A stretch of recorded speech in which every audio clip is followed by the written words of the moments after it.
சிம்ம ராசி நேயர்களே, இந்த சனி பகவானால பாதிக்கப்படக்கூடிய ராசிகள்ல இந்த சிம்ம ராசியும் ஒன்று. தற்போது நீங்க அஷ்டம சனியினுடைய பிடியில் இருக்கிறீங்க. இந்த அஷ்டம சனியினால பார்த்தீங்கன்னா, குடும்பத்துல பல குழப்பங்கள் ஏற்பட்டிருக்கும். பேசுற பேச்சினாலே பார்த்தீங்கன்னா, குடும்பத்துல சண்டை சச்சரவுகள் என்பது ஏற்பட்டிருக்கும். நிம்மதியான ஒரு நிலை என்பது உங்களுக்கு இருக்காது. திருமணமானவர்களுக்கு பார்த்தீங்கன்னா, குடும்பத்துல சண்டை சச்சரவு என்பது இருக்கும். அதே நேரம் திருமணம் ஆகாதவர்களாக இருந்தால், அவர்களுக்கு திருமணம் அமைவதில பார்த்தீங்கன்னா, தடை தாமதங்கள பார்த்தீங்கன்னா, நிறைய சந்திச்சிருப்பீங்க.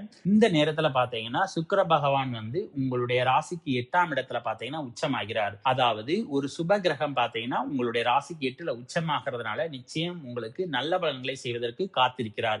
ஆனால் இந்த கிரகம் மறைமுகமான இடம், அதாவது மறைந்த இடத்துல அந்த 6, 8, 12 அப்படிங்கிறது பார்த்தீங்கன்னா மறைமுகமான இடம். அந்த இடத்துல பார்த்தீங்கன்னா இந்த சுக்கிர பகவான் உச்சமாக இருக்கிறதுனால மறைமுகமான வழியில பார்த்தீங்கன்னா உங்களுக்கு நன்மைகள் நடப்பதற்கான வாய்ப்புகள் இருக்கிறது. இந்த நன்மைகள் எந்தெந்த வழிகள்லாம் நடைபெறும் அப்படின்னு பார்க்கும்போது, இந்த சுக்கிர பகவான் என்னதான் 8ஆம் இடத்துல உச்சமாக இருந்தாலும் தனது பார்வையான 7ஆம் பார்வையின் மூலமாக 2ஆம் இடத்தை பார்க்கிறதுனால, இந்த 2ஆம் இடங்கிறது பாத்தீங்கன்னா ஒரு குடும்பஸ்தானம். அந்த இடத்தை இந்த சுக்கிர பகவான் பார்க்கிறதுனால மறைமுகமான வழியில பாத்தீங்கன்னா உங்களுக்கு குடும்பம் அமைவதற்கான வாய்ப்புகள் இருக்கிறது. அதாவது பல ஆண்டுகளாக பாத்தீங்கன்னா இந்த சிம்ம ராசினியர்களுக்கு திருமணம் ஆகாமல் ரொம்ப கஷ்டப்பட்டுக்கிட்டு இருப்பீங்க. இந்த நேரத்துல உங்களுக்கு குடும்பம் அமைவதற்கான வாய்ப்புகள் பாத்தீங்கன்னா நிறைய இருக்கிறது. அதாவது ரிஜிஸ்டர் மேரேஜ் பண்ணணும்னு நினைக்கிறவங்களுக்கு பாத்தீங்கன்னா இந்த நேரத்துல ரிஜிஸ்டர் மேரேஜ் பண்ணுவதற்கான வாய்ப்புகள் பாத்தீங்கன்னா அதிகமாக இருக்கிறது. இல்ல காதலிக்கிறவங்க பாத்தீங்கன்னா எங்க வீட்டுல காதலுக்கு ஒத்துக்கிடல, நாங்க வெளியில போய் திருமணம் பண்ணணும்னு நினைக்கிறீங்கன்னா நிச்சயம் அதற்கான வாய்ப்புகளுமே பாத்தீங்கன்னா இந்த சிம்ம ராசினியர்களுக்கு இருக்கிறது. அதாவது வீட்டை விட்டு ஓடி போய் திருமணம் செய்வதற்கான வாய்ப்புகளுமே பாத்தீங்கன்னா இந்த சுக்கிர பகவான் தற்போது ஏற்படுத்துவாரு. அதோட வீட்டுக்கே தெரியாம திருமணம் நடத்துவதற்கான வாய்ப்புகளும் இருக்கிறது. அதாவது வீட்டுக்கே தெரியாம திருமணம் பண்ணி குடும்பத்தை நடத்துவதற்கான வாய்ப்புகளுமே பாத்தீங்கன்னா இந்த சிம்ம ராசினியர்களுக்கு அதிக அளவு அமையும். அடுத்து இந்த சுக்கிர பகவான் பாத்தீங்கன்னா 2ஆம் இடத்தை பார்க்கிறாரு. இந்த 2ங்கிறது பாத்தீங்கன்னா தனஸ்தானம், இந்த 8ங்கிறது பாத்தீங்கன்னா மறைமுக இடம். அதாவது மறைமுகமான வழியில பாத்தீங்கன்னா உங்களுக்கு பணம் வந்து சேரணும் அப்படிங்கிற வாய்ப்பு இருக்கிறது. அதாவது இந்த சுக்கிர பகவான் பாத்தீங்கன்னா உங்களுடைய ராசிக்கு 10ஆம் இடத்துக்குரிய அதிபதியும் கூட. 10ங்கிறது பாத்தீங்கன்னா தொழிலை குறிக்கக்கூடிய இடம். தொழில பாத்தீங்கன்னா நேரடியாக உங்களுக்கு பணம் வராமல் மறைமுகமான வழியில பாத்தீங்கன்னா உங்களுக்கு பணம் அமைவதற்கான வாய்ப்புகள் இருக்கிறது. அரசு வேலையில இருக்கிறவங்களுக்கு எல்லாம் பாத்தீங்கன்னா நிச்சயம் மறைமுகமான வழியில பாத்தீங்கன்னா பல மடங்கு பாத்தீங்கன்னா பணம் உங்களுக்கு சேர்வதற்கான வாய்ப்புகள் இருக்கிறது.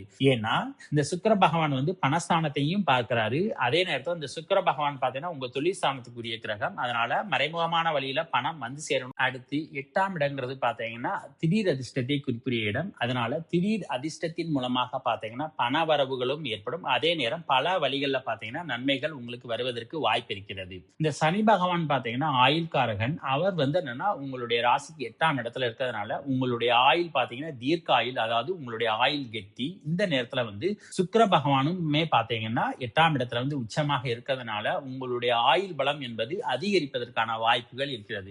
அதே நேரம் ஒரே ஒரு விஷயத்துல மட்டும் நீங்க ரொம்ப கவனமாக இருக்கணும். என்னதான் இந்த சனி பகவான் ஆயுள்காரகனாக இருந்து 8ஆம் இடத்துல இருந்தாலும் சுக்கிர பகவான் பாத்தீங்கன்னா இந்த 8ல சனியோட சேர்ந்து இருக்கிறதுனால, அதனால சனிங்கிறது பாத்தீங்கன்னா இருட்டு, இந்த சுக்கிரன்ங்கிறது பாத்தீங்கன்னா வாகனம்ங்கிறதுனால இரவு நேரங்கள்ல மட்டும் நீங்க வண்டிகள்ல செல்லும் போது கொஞ்சம் கவனமாக இருப்பது நல்லது. ஏன்னா ஒரு சில நேரங்கள்ல பாத்தீங்கன்னா இந்த இரவு நேர பயணம் என்பது உங்களுக்கு பாதுகாப்பு அற்றதாக இருப்பதற்கு வாய்ப்பு இருக்கிறது. இந்த சுக்கிர பகவான் பாத்தீங்கன்னா உங்களுடைய ராசிக்கு 3க்குரிய அதிபதி. அவர் 8ல உச்சமாக இருக்கிறார். இந்த 3ங்கிறது பாத்தீங்கன்னா தைரியத்தை குறிக்கக்கூடிய இடம், முயற்சியை குறிக்கக்கூடிய இடம், வெற்றியை குறிக்கக்கூடிய இடம். இவர் 8ல உச்சமாக இருக்கிறதுனால உங்களுடைய முயற்சிகள் பாத்தீங்கன்னா பலிதமாவதற்கான வாய்ப்புகளும் இருக்கிறது, வெற்றிகள் வாய்ப்புகளும் கிடைக்கிறது. இது எல்லாமே பாத்தீங்கன்னா உங்களுக்கு நேரடியாக கிடைக்காது, மறைமுகமாக கிடைக்கும். அதாவது நீங்க என்னன்னா தந்திரமான வழியில நீங்க வெற்றி பெறணும், தந்திரமான வழியில நீங்க முயற்சி பண்ணணும்னு நினைச்சீங்கன்னா இந்த சமயத்துல அந்த மாதிரியான வழிகளில் ஈடுபட்டீங்கன்னா உங்களுடைய முயற்சிகளுக்கு வெற்றிகள் கிடைப்பதற்கான வாய்ப்புகள் இருக்கிறது. அதே மாதிரி உங்களுடைய தைரியம் பாத்தீங்கன்னா இந்த நேரத்துல எதையுமே நேரடியா செஞ்சு நீங்க வெற்றியை பெறணும் அப்படிங்கிற எண்ணம் இருக்காது. எதையுமே பாத்தீங்கன்னா ஒரு குறுக்கு வழியில சென்று நீங்க வெற்றி பெறணும், அதே மாதிரி குறுக்கு வழியில பாத்தீங்கன்னா உங்களுடைய தைரியத்தை காமிக்கணும் அப்படிங்கிற எண்ணம் தான் பாத்தீங்கன்னா சிம்ம ராசினியர்களுக்கு இந்த நேரத்துல இருக்கும். அதனால இந்த நேரத்துல நீங்க செய்யற செயல்பாடுகளை மட்டும் கொஞ்சம் கவனமாக இருக்கணும். அதே நேரம் அதிர்ஷ்ட கதவுகள் என்பது சிம்ம ராசினியர்களுக்கு திறப்பதற்கு வாய்ப்பு இருக்கிறது. அடுத்து அரசு வேலையில் இருக்கிறவங்க பாத்தீங்கன்னா ரொம்ப கவனிக்க வேண்டிய முக்கியமான விஷயம் என்ன அப்படின்னு பார்க்கும்போது, சுக்கிர பகவான் 8ல உச்சமானாலும் கூடவே பாத்தீங்கன்னா சனி பகவான் இருக்கிறாரு. இந்த சனி பகவான் பாத்தீங்கன்னா நேர்மைக்கு பெயர் பெற்ற ஒரு கிரகம். அவரோட பாத்தீங்கன்னா இந்த சுக்கிர பகவான் இருக்கிறதுனால உங்களுக்கு மறைமுகமான வழியில பணம் வந்தாலும் அதே நேரத்துல வந்து மாட்டி விடுவதற்கான வாய்ப்புகளுமே பாத்தீங்கன்னா உங்களுக்கு அமையும். ஆகையால் முடிந்த அளவுக்கு பாத்தீங்கன்னா நீங்க கொஞ்சம் கவனமாக இருப்பது நல்லது. ஏன்னா மறைமுகமான வழியில ஒரு பொருளாதாரம் உங்களுக்கு வருது அப்படிங்கிறதுனா கூடவே பாத்தீங்கன்னா பிரச்சனைகளும் சேர்ந்து வரும். ஏன்னா சனி பகவான் கூட இருக்கிறாரு. அதே நேரம் சனியும் சுக்கிரனுமே பாத்தீங்கன்னா ஒரு நட்பு கிரகம். அவர் வந்து இருக்கிறதுனால நிச்சயம் பாத்தீங்கன்னா சுக்கிர பகவான் வந்து சனிக்கு ஹெல்ப் பண்ணுவாரு. அதனால வந்து ஏதாவது அரசு வகையில பாத்தீங்கன்னா ஏதாவது ஒரு வகையில மாட்டிக்கொள்வதற்கான வாய்ப்புகள் இருக்கிறது. ஆகையால் முடிந்த அளவுக்கு உங்களுடைய செயல்பாடுகள்ல வந்து கொஞ்சம் கவனத்தோடு இருப்பது நல்லது. கடந்த காலத்துல பாத்தீங்கன்னா குடும்ப வழக்குகள் பாத்தீங்கன்னா உங்க மேல இருந்துச்சுன்னா அதிலிருந்து வெற்றி பெறுவதற்கான வாய்ப்புகள் உங்களுக்கு அருமையாக இருக்கிறது. ஏன்னா கடந்த காலத்துல வந்து திருமணத்தினாலேயோ இல்லது குடும்பத்துல இருந்து ஏதாவது ஒரு பிரச்சனைனாலேயோ பாத்தீங்கன்னா நீங்க பிரிஞ்சிருப்பீங்க. அதன் மூலமாக பாத்தீங்கன்னா நிறைய சண்டை சச்சரவுகளை வந்து என்னன்னா நீங்க பேஸ் பண்ணிருப்பீங்க. இப்ப அதுக்கு எல்லாமே முற்றுப்புள்ளி வைக்கிற விதமாக பாத்தீங்கன்னா உங்களுக்கு சாதகமான தீர்ப்புகள் பாத்தீங்கன்னா இந்த நேரத்தில் வருவதற்கான வாய்ப்புகள் இருக்கிறது. அதே நேரம் கவனிக்க வேண்டிய முக்கியமான விஷயம் என்ன அப்படின்னு பார்க்கும்போது சுக்கிர பகவான் பாத்தீங்கன்னா மறைமுகமான இடத்துல பாத்தீங்கன்னா உச்சமாக இருக்கிறார். கூட யார் இருக்காருன்னு பாத்தீங்கன்னா சனி பகவான். இந்த சனி பகவான் பாத்தீங்கன்னா உங்களுடைய ராசிக்கு 6ஆம் இடத்துக்குரிய அதிபதி. அதாவது நோயை குறிக்கக்கூடிய ஒரு இடத்திற்குரிய அதிபதி. அவரோட சேர்ந்து இந்த சுக்கிர பகவான் உச்சமாக இருக்கிறதுனால உங்களுடைய உடல் ஆரோக்கியத்துல வந்து நிச்சயம் கவனமாக இருக்க வேண்டும்.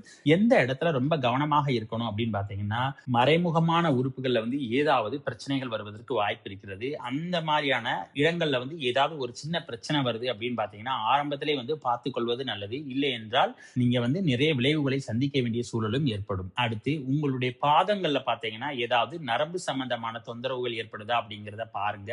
ஏன்னா அதன் மூலம் பிரச்சனைகள் வருவதற்கு வாய்ப்பு இருக்கிறது. ஆக முக்கியமாக இந்த சுக்கிரன் சனியினுடைய சேர்க்கை 8ல இருக்கிறதுனால மறைமுக தொந்தரவுகள் பாத்தீங்கன்னா உங்களுக்கு அதிகமாக வருவதற்கு வாய்ப்பு இருக்கிறது.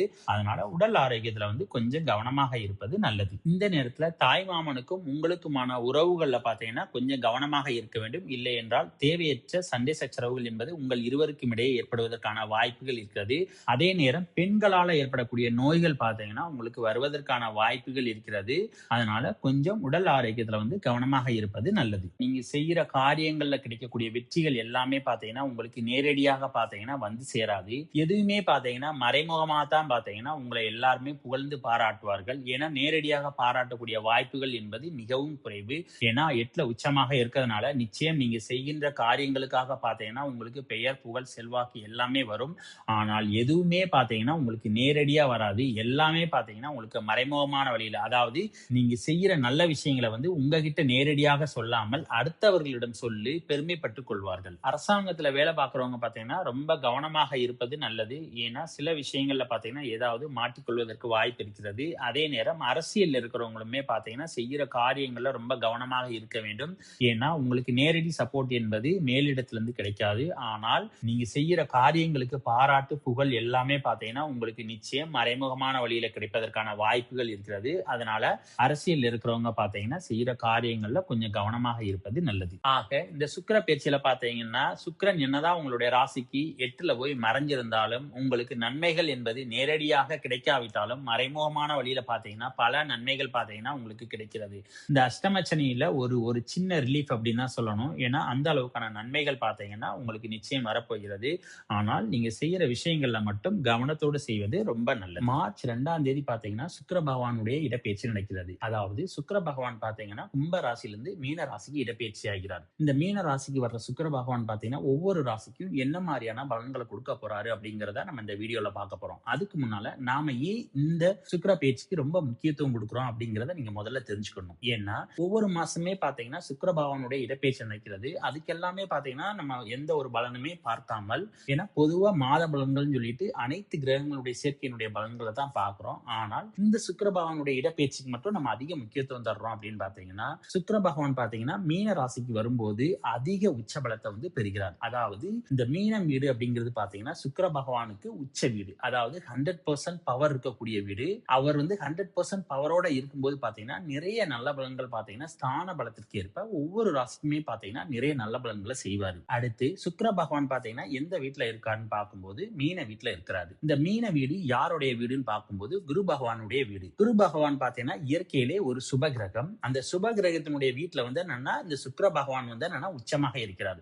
இந்த சுக்கிர பகவானும் பாத்தீங்கன்னா ஒரு இயற்கையிலே சுப கிரகம். ஆக ஒரு சுப கிரகம் ஒரு சுப கிரகத்தினுடைய வீட்டுல வந்து உச்சமாக இருக்கும்போது அதிக சுப பலன்களை தருவதற்கான வாய்ப்புகள் பாத்தீங்கன்னா அனைத்து ராசிகளுக்குமே இருக்கிறது. இந்த அனைத்து ராசிகளுக்குமே நற்பலன்கள் பாத்தீங்கன்னா அவர்களுடைய ஸ்தான பலத்திற்கு ஏற்பவும் அவருடைய ஜாதகத்துல வந்து சுக்கிர பகவானுடைய நிலையை பொறுத்தும் பாத்தீங்கன்னா நல்ல பலன்கள் நடைபெறுவதற்கான வாய்ப்புகள் இருக்கிறது. இந்த சுக்கிர இடப்பெயர்ச்சி பாத்தீங்கன்னா எத்தனை நாளுக்கு நீடிக்கும் அப்படின்னு பார்க்கும்போது இந்த சுக்கிர பகவான் வந்து என்னன்னா கும்ப ராசியில இருந்து மீன ராசிக்கு பாத்தீங்கன்னா 2ஆம் தேதி போறாரு. இந்த 2ஆம் தேதி போறதுல இருந்து ஒரு 25 நாட்களுக்கு பாத்தீங்கன்னா இந்த சுக்கிர பகவான் வந்து மீன ராசியில சஞ்சரிப்பாரு.